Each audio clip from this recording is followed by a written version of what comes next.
ഇപ്പോൾ Kerala crime files ആണ്, പല ഫയൽസ് ഉണ്ട്, പല ടീംസ് ഉണ്ട്. ഈ പ്രാവശ്യം വേറൊരു ടീമും വേറൊരു ഫയലുമാണ്. ആ ടീമിൻ്റെ ഫയലിൻ്റെയും ഇൻവെസ്റ്റിഗേഷൻ ജേർണിയിൽ ഒരു ജംഗ്ഷനിൽ നേരത്തെ ടീം ഒന്ന് വന്നു പോകുന്നതേ ഉള്ളൂ. അതൊരു kind of N extended cameo പോലെ നമുക്ക് പറയാൻ പറ്റും. More than A cameo, it's A character.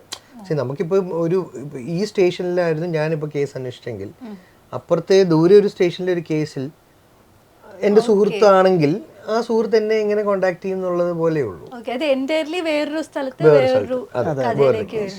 നടക്കുന്ന ഒരു ഇവിടെ ഉണ്ടായിരുന്ന ലാൽ സാർ ചിലപ്പോൾ അവിടെയും കൂടെ ഡെപ്യൂട്ടേഷനോ അല്ലെങ്കിൽ ട്രാൻസ്ഫറോ ആയിട്ടുണ്ടാവാം.